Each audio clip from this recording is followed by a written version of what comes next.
Welcome to another episode of Truthsful Crime, where we uncover the disturbing truths behind real-life crimes. In this episode, we head to the quiet suburb of Metairie, Louisiana, where a tangled affair led to a shocking and tragic murder. The brutal death of a young man left the entire community reeling. This is the story of Brandon Thibodaux, an 18-year-old whose life was tragically cut short by a deadly affair that went too far. Brandon was a young man with dreams and a bright future ahead of him. He lived in Metairie, Louisiana, a peaceful suburb just outside of New Orleans. Brandon was a senior at East Jefferson High School, where he stood out in both his studies and in auto shop class. He had a deep love for cars, often spending hours working on engines and imagining the day he'd have his own auto repair business. His friends were used to seeing him with grease on his hands, fixing up old cars in his driveway. Brandon lived with his grandmother, who had lost her sight and relied on him for daily care. Though young, Brandon handled the responsibility with remarkable maturity. He juggled school, a part-time job at a local garage, and caring for his grandmother without ever complaining. Neighbors often remarked on Brandon's kindness, noting how he was always willing to lend a hand to anyone in need. He had been dating Paulette Gerrard for 2 years. Lee, also 18, was a smart and ambitious young woman who shared his hopes for a promising future.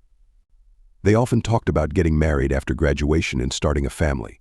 Brandon would save up his money to take Lee to nice places like Café Boulud, where they would dream about their future over a good meal. The couple was inseparable, and everyone believed they were destined for a long, happy life together. However, beneath the surface, a dark secret loomed. Brandon was involved in an affair with Lee's mother, Paulette Gerrard, a 43-year-old woman who ran a multi-level marketing company called Beauty Buys. Paulette was attractive and successful, but had a strained relationship with her daughter, often competing with her for male attention. Brandon's affair with Paulette was a heavy secret, burdening him more than he expected. It complicated his life and disrupted his dreams and plans. Eventually, this secret led to a tragic and violent outcome, shocking the Metairie community and leaving his loved ones devastated by the loss of a young man who had so much potential. On the morning of August 12, 2021, the heat of summer was already settling over Metairie, Louisiana. Around 8 a.m., Brandon Thibodaux's grandmother, Mabel, sensed that something was amiss. Being blind and reliant on Brandon for her care, she hadn't heard him up and about as usual. Feeling anxious, Mabel called out for Brandon but received no reply. Sensing that something was wrong, she managed to call a nearby neighbor, Mrs. Alice Dupree, despite her own limitations. Mrs. Dupree, a retired nurse living just 2 houses away, quickly came over to help. She had known Brandon since he was a child and couldn't believe anything serious could be wrong. But as soon as she entered the house, a cold feeling hit her. The living room was unnervingly quiet, and there was a strange metallic odor in the air. Mrs. Dupree called for Brandon, but there was no response. Following the strange smell, she went to his bedroom. When she opened the door, the scene that greeted her was beyond anything she could have imagined. Brandon's lifeless body was sprawled on the floor, surrounded by a pool of blood. He had been viciously stabbed multiple times, and his eyes were severely injured. The bloodied knife lay on the floor next to him. Mrs. Dupree was stunned, her hand shaking as she called 911. Her normally steady voice faltered as she described the scene to the operator. "Sheriff, there's blood everywhere," she stammered. Within minutes, police and paramedics arrived at the small 1-story house on West Metairie Avenue. The flashing lights and the gathering of curious neighbors outside added to the eerie atmosphere. When the first responders entered the home, they encountered a horrifying scene that would stay with them for years. Mrs. Dupree, who had tried to remain composed at first, was now visibly distressed, leaning on another neighbor for support. Meanwhile, Mabel, still sitting in her chair in the living room, repeatedly asked what was going on, unaware of the grim events unfolding in the next rooms. The quiet neighborhood had turned into the center of a shocking crime, leaving everyone in shock. The Metairie Police Department responded quickly to Mrs. Dupree's 911 call on the morning of August 12, 2021. Detective Michael McDouville, a seasoned investigator with over 20 years of experience, led the case. Known for his straightforward approach and commitment, Douville was a respected figure within the department. He was accompanied by Detective René Martinez, a younger, detail-oriented officer known for his sharp observations. As they entered the house, The crime scene was immediately striking. The once comfortable bedroom had become a horrifying sight. Blood was splattered across the walls and floor, forming a chaotic pattern that spoke of intense violence and desperation. The air was thick with the smell of iron, compounded by the oppressive heat of the August morning. Brandon's body lay crumpled on the floor, the severity of the attack apparent from the numerous stab wounds and the severe injuries to his eyes. The kitchen knife used in the attack, a familiar yet lethal weapon, was found next to him, coated in blood. Even with his extensive experience, Detective Duville felt a sickening jolt as he examined the scene. He immediately sensed that this was not a random act of violence. The brutality of the attack indicated something deeply personal. Detective Duville was certain this wasn't merely a murder, it was a crime driven by intense emotions. Martinez started photographing the scene, paying close attention to every detail. They collected evidence with precision, making sure nothing was missed. The knife, blood patterns, and any fingerprints were all carefully documented. Forensics would later examine these pieces of evidence to reconstruct the sequence of events. Meanwhile, the detectives took note of the rest of the house. The living room, where Brandon's grandmother Mabel remained, was left undisturbed. This was in stark contrast to the horror in the bedroom, suggesting that the attack was sudden and likely caught Brandon off guard, possibly during his early morning routine. Outside, neighbors had gathered, whispering among themselves as they tried to comprehend the tragedy that had rocked their once peaceful community. Detective Duville understood the need to act swiftly. He directed officers to canvass the neighborhood, hoping that someone might have seen or heard something unusual. In a close-knit community like Metairie, where everyone knew each other, there was always the possibility that someone had noticed something that could be crucial to solving the case. The first suspect on Detective Duville's list was Paulette Gerrard, the mother of Brandon's girlfriend, Lee. At 43, Paulette was a prominent figure in Metairie's social circles, known for her striking appearance and her successful multi-level marketing company, Beauty Buys, which sold cosmetics and skincare products. Some locals whispered that her business was a scam, but Paulette brushed off the criticism, relishing the financial success and public attention. Her relationship with her daughter, Lee, was complex. Although they seemed close, friends observed a tension between them, often fueled by Paulette's envy of Lee's youth and beauty. Paulette often competed with her daughter for attention, particularly from men. This rivalry took a troubling turn when Paulette began an affair with Brandon Thibodaux, her daughter's boyfriend. The affair was a tightly held secret between them, a secret that had the potential to unravel everything. Paulette justified the relationship as a way to recapture her lost youth, but it was evident that she was becoming dangerously obsessed with Brandon. When Detective Duville and Detective Martinez brought Paulette in for questioning, she appeared visibly shaken, but did her best to stay composed. Dressed impeccably in a tailored pantsuit with flawless makeup, her nervousness was evident in her eyes. The detectives began with routine questions about Paulette's relationship with Brandon and her activities on the night of the murder. Paulette insisted she had been home alone, working late on her business. While her voice remained steady, there was a noticeable sharpness in her tone when the topic of Brandon came up. She described Brandon as a handsome young man but minimized their relationship, referring to him merely as her daughter's boyfriend. However, as the questioning went on, her composure started to falter. When Detective Duville questioned her about the affair, Paulette's demeanor noticeably shifted. She grew defensive, her responses becoming brief and curt. Initially, she denied the affair, but when confronted with evidence, she broke down in tears. Despite her emotional confession about the affair, she adamantly denied any involvement in Brandon's murder. "He was my angel boy," she cried. "I swear on my life, I would never hurt him," despite her emotional outburst. Detective Duville remained skeptical. Paulette's obsession with Brandon and her deep-seated jealousy toward her daughter made her a strong suspect. The investigation also focused on Lee Gerrard, the 18-year-old daughter of Paulette and Brandon's girlfriend. Lee was a bright, ambitious young woman who had just graduated high school in June 2021. She was excited about starting college in the fall, planning to study business management at the University of New Orleans. Friends and family described Lee as kind-hearted, though she was often overshadowed by her mother's dominant personality. Lee and Brandon had been together for 2 years and were deeply in love. They had even discussed marrying after Lee finished high school, a plan that excited both their families in their conservative southern town. where the average age of marriage is 18. However, the revelation of her mother's affair with Brandon had devastated Lee. The betrayal left Lee heartbroken and enraged, but she maintained her innocence regarding Brandon's death. When detectives brought her in for questioning, she appeared emotionally exhausted, dressed in jeans and a t-shirt from her high school senior year. Her grief made her seem much younger than her age, almost childlike in her sorrow. Detective Duville and Detective Martinez started the interrogation softly, asking Lee to describe her relationship with Brandon and how she discovered the affair. Her voice shook as she spoke, tears welling in her eyes. She recounted how she had accidentally found sexually explicit texts between her mother and Brandon just a few days before his death. The discovery led to a heated argument between her and Paulette, but Lee said she had tried to move on from it. "I loved Brandon, and I didn't want to lose him," she whispered. However, when questioned about her whereabouts on the night of the murder, Lee's account became less clear. She maintained that she had been at a sleepover at her friend Taylor's house, only a few blocks from Brandon's, but had trouble recalling details about the night. Taylor confirmed that Lee was there but noted that Lee had left around midnight, a few hours before the murder was believed to have occurred. As the detectives continued questioning her, Lee's attitude changed from sadness to defensiveness. She denied any involvement in Brandon's death, but her anger was palpable.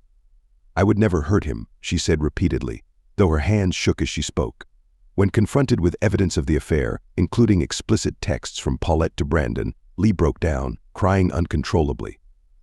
Her grief was intense, but it also raised suspicions. Was she crying out of genuine sorrow, or was there something else she was concealing? Despite her emotional state, Lee consistently claimed her innocence during the interrogation. She acknowledged feeling betrayed and angry but insisted she was not capable of murder. However, Lee's uncertain alibi and the depth of her emotions left Detective Duville with lingering doubts. The third suspect in the investigation was Richard Gerrard, the 47-year-old father of Lee and husband of Paulette. Richard was a successful lawyer, locally known for his reputation as an ambulance chaser due to his focus on personal injury cases. In Metairie, Louisiana, Richard was known for his sharp legal skills and his knack for winning cases. However, he was also recognized for often being away from home because of his demanding job. Richard valued appearances highly and took pride in presenting a flawless family image, even if it meant ignoring the problems developing within his own household. Although Richard was frequently away at the office or in court, he was not entirely unaware of the tension and jealousy between Paulette and Lee. He suspected Paulette's inappropriate interest in other men, but chose to ignore it, hoping it would sort itself out. When the police summoned Richard for questioning, he arrived looking composed, dressed in a crisp white shirt and tie, as if he were preparing for a day in court. Detective Duville and Detective Martinez began the interrogation by asking Richard about his relationship with his wife and daughter. Richard described his marriage to Paulette as complicated but insisted they had a strong connection and a regular intimate life. He also mentioned that his relationship with Lee was generally good, though he admitted they weren't as close as he would have liked, partly due to his demanding work schedule. The detectives then shifted their focus to Brandon Thibodaux. Richard admitted that he liked Brandon and thought he was a good match for Lee. However, when confronted with the affair between Brandon and Paulette, Richard's demeanor changed noticeably. He clenched his jaw and avoided eye contact, clearly uneasy with the topic. Richard claimed he was unaware of the affair until after Brandon's death, asserting, "If I had known, I would have put a stop to it immediately." The detectives then pressed Richard about his whereabouts on the night of the murder. He said he had been working late at his office, reviewing a case file for an upcoming trial. He named colleagues who could confirm his alibi, but his tone was defensive. Richard's demeanor during the interrogation was calm yet distant, suggesting he might be holding something back. As the questioning went on, Richard continued to assert his innocence, insisting he had no involvement in Brandon's death. However, his reluctance to discuss the affair and his noticeable detachment made the detectives uneasy. They wondered if Richard was genuinely unaware of his wife's actions, or if he was concealing something to protect his family's reputation. Despite his calm demeanor, his evasiveness during the interrogation raised suspicions. The detectives couldn't shake the feeling that Richard was hiding something. On a sweltering afternoon in mid-August 2021, the police received a tip that would alter the course of the investigation. Around 3 o'clock that afternoon, Detective Duville's phone rang. The caller, who chose to remain anonymous, claimed to have crucial information about Paulette Gerrard, a key suspect in Brandon Thibodaux' murder. The tipster suggested there was something more sinister than just an affair, a secret Paulette had been hiding for years. The detectives acted quickly. They headed straight to Paulette's office, situated in a modest, unremarkable building on the outskirts of Metairie. The sign above the door read "Beauty Buys," the name of the multi-level marketing company Paulette had been running for nearly a decade. From the outside, the office seemed like any other small business, but inside, the detectives were about to uncover a startling twist. As they stepped in, they were struck by the eerie silence. The space was filled with beauty products, shelves stocked with creams, lotions, and makeup, but there were no employees in sight. Detective Martinez spotted a locked door at the back of the office. After some convincing, Paulette's assistant, a nervous young woman in her early 20s, reluctantly handed over the key. Behind the door was Paulette's private office, and what the detectives discovered inside was both disturbing and revealing. The walls were covered with photographs, many of which were explicit and inappropriate, showing Brandon in various states of undress. In one corner, there was a makeshift shrine dedicated to him, adorned with candles, trinkets, and handwritten notes. It was evident that Paulette's obsession with Brandon had escalated far beyond a simple affair. But that wasn't all. As the detectives continued their search, they discovered a stack of documents revealing a darker side to Beauty Buys. The material exposed that the business was involved in a complex and deceptive scheme, far beyond a typical multi-level marketing operation. It was a scam targeting financially vulnerable Southern women, many of whom were single mothers struggling to make ends meet.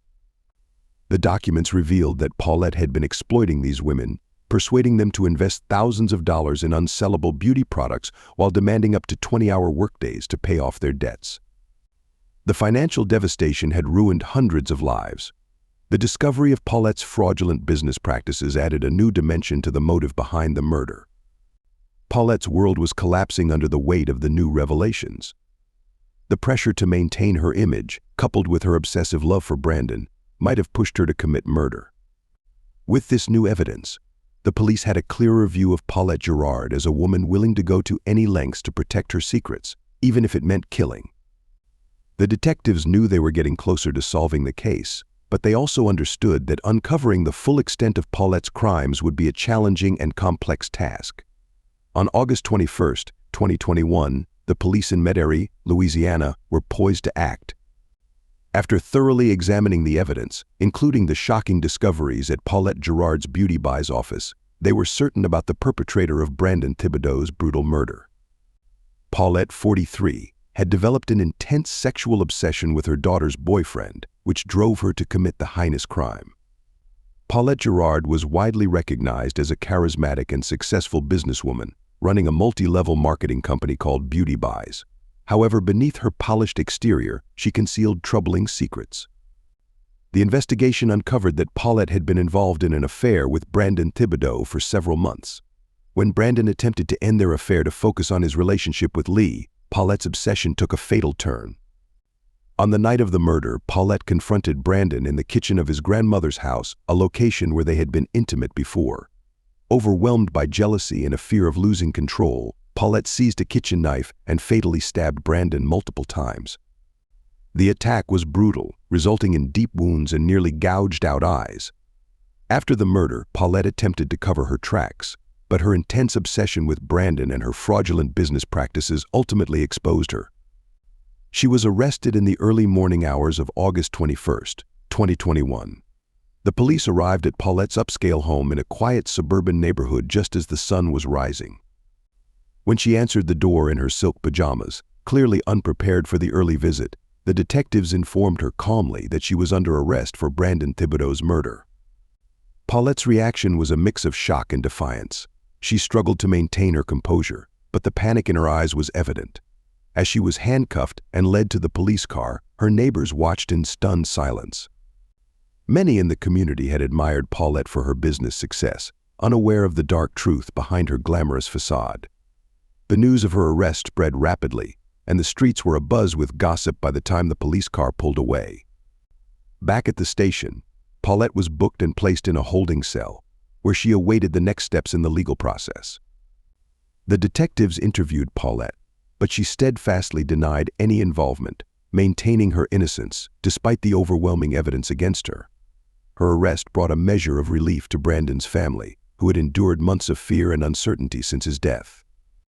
The closure provided by the investigation marked the beginning of a new chapter for them, as they sought to heal from their loss. The trial of Paulette Gerrard for the murder of Brandon Thibodaux began on November 8, 2021, at the Jefferson Parish Courthouse in Metairie, Louisiana. With Paulette in custody, the case had gained considerable media attention.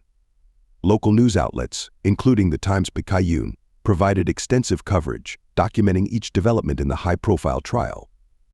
The courtroom was crowded with spectators keen to follow the case's progression. Leading the prosecution was Assistant District Attorney Mark Tremblay, a 52-year-old lawyer renowned for his meticulous and unyielding approach. Tremblay's reputation for thoroughness made him a formidable presence in the courtroom, and he brought that same intensity to this case. From the beginning, Tremblay portrayed Paulette as a figure consumed by jealousy and obsession. He argued that Paulette had killed Brandon in a violent outburst when he attempted to end their affair. Using physical evidence and testimonies from investigators, Tremblay built a strong case against her. He also highlighted the fraudulent nature of Paulette's business, beauty buys, revealing how it exploited vulnerable women. This added another layer to his portrayal of Paulette as a manipulative and dangerous person. On the defense side was attorney Charles Chuck Lemoyne, a seasoned lawyer known for handling high-profile cases. At 48, Lemoyne was recognized for his calm demeanor and skill in casting doubt in the minds of jurors.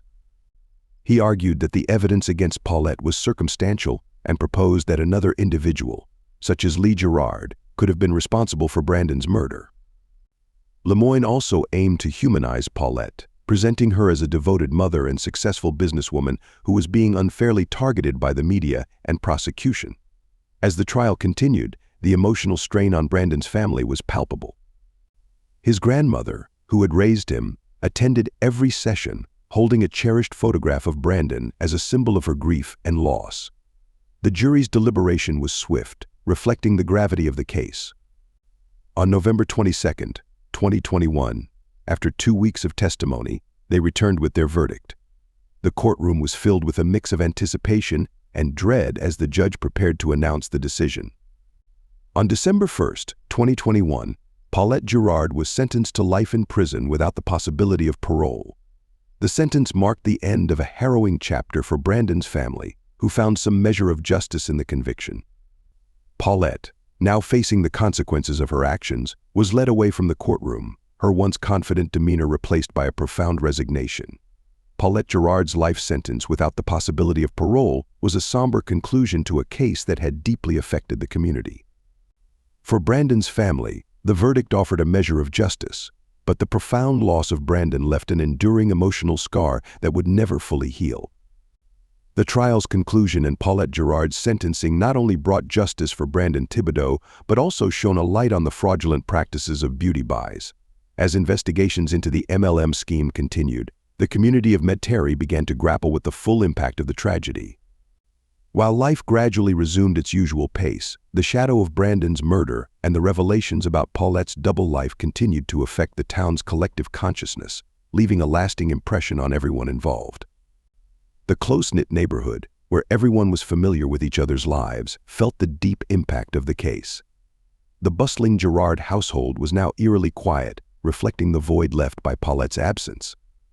Her life sentence had not only removed a prominent figure from the community, but also cast a long shadow over her family, leaving them to grapple with the profound changes and the emotional aftermath of her actions. Richard "Golly" Gerrard, despite his efforts to maintain normalcy, found the scandal and loss deeply burdensome. His once vibrant social life dwindled as he avoided the prying eyes and murmurs that followed him. Meanwhile, Lee Gerrard faced her own challenges. She struggled to navigate life after the trial, trying to rebuild her future while grappling with the emotional scars left by her mother's actions and the upheaval in her family. The once hopeful young woman found herself searching for a new path amidst the lingering shadows of her past.